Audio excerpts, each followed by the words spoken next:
the student's diary. Today we have something new to discuss today. So today we will discuss what is the comparison of adjectives. What are the comparison of adjectives and how many degrees of adjectives do we have? What is their function and how do we use it in our speaking, in our day-to-day life? So we'll discuss about that.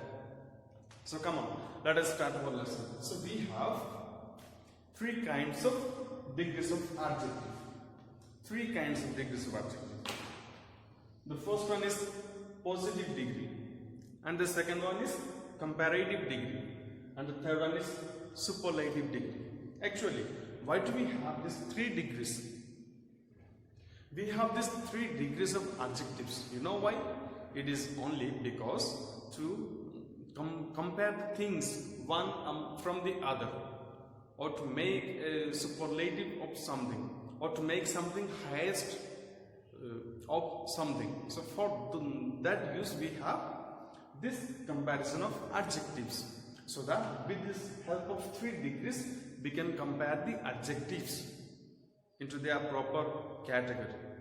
So now let us start. What is a positive degree? Positive degree states it denotes simple quality of a thing. It is telling more about the simple quality of a thing, the normal quality. It is not telling the middle way or not the highest, but the normal quality of a thing. That's why it is called positive. Clear?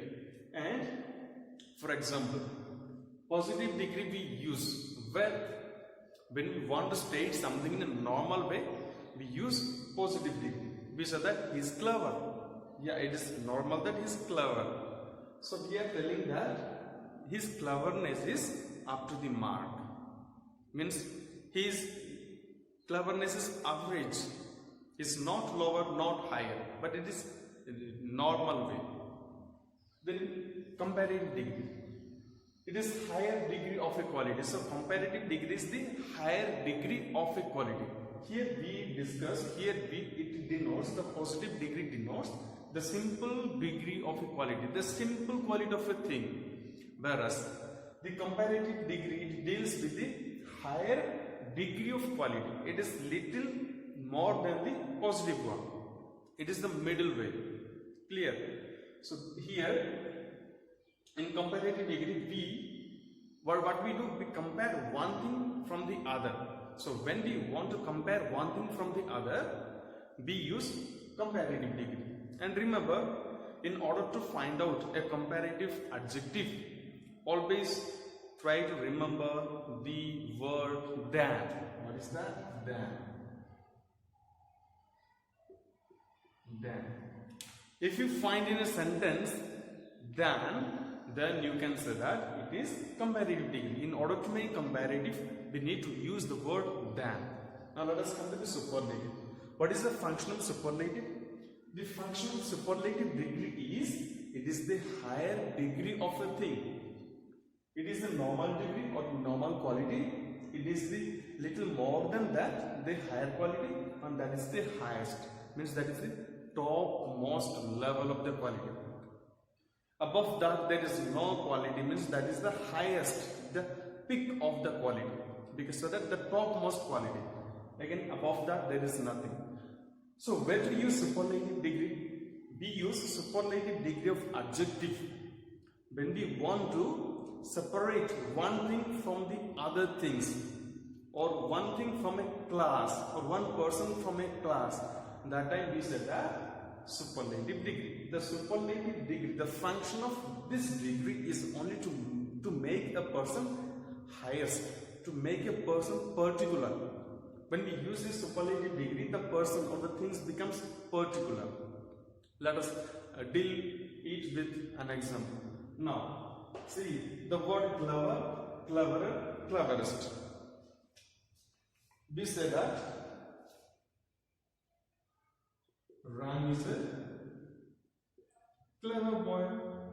Positive degree. In order to make comparative degree.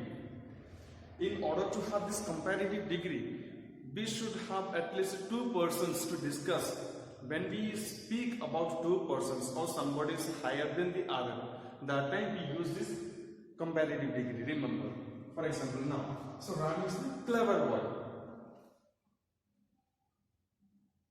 Sam is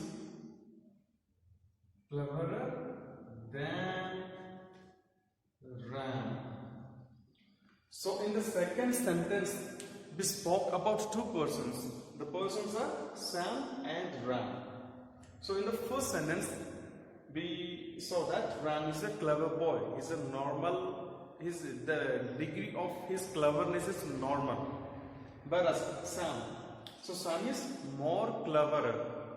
So we cannot use it more clever. So in order to make Sam higher quality or the higher clever, we have to use than, and we have to add with the clever er.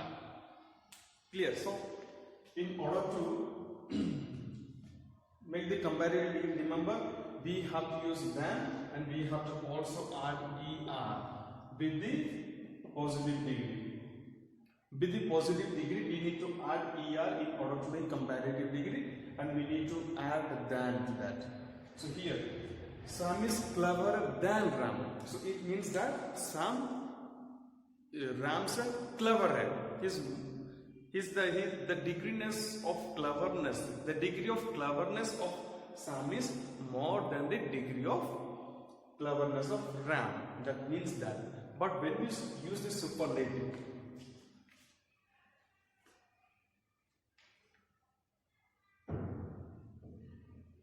Rahul is the cleverest boy in his class. Remember, when we use superlative degree, it always takes the. Why? Because it makes the thing or it makes a person particular. Now we spoke about Rahul. Rahul is a boy who is the cleverest in his class. So Rahul is the cleverest. Why we made here the before Rahul? Because among his friends in his class, he is the only student who is the cleverest. He is the cleverest one among all his friends. He is the cleverest one in his class. Therefore, we use the word, we use the article the before cleverest in order to make Rahul particular from the others. So when we use superlative degree, the noun becomes particular. Clear? Now that Rahul here became particular because he is the cleverest among his friends, or he is the cleverest one in his class. Therefore, in order to make the superlative degree, we need to add the before the comparative degree or before the positive degree. Clear? So thus we make 3 degrees of comparison, that is the positive degree, comparative degree and the superlative degree. Positive degree is only states the normal way, whereas comparative degree, it is actually comparing between 2 persons, and the third superlative degree, it is making the one person different from the among the class or among his friends, or it denotes one person from a class ek wo chunte, and therefore the person becomes particular. Therefore we use the word, the article the before clever. So thus we have good, better, best. In order to make superlative degree, we add est at the end of the word. Here also we need to remember est, and here est, and it becomes a positive normal way. So that is all about the degrees, and in the next class I will bring for you the uses of adjectives, how to use the adjectives and what are the rules to use the adjectives. Hope you will like this video, and if you have any doubt, please comment me and ask me. I will share with you my new ideas, and until that, keep watching and subscribe the channel. Thank you.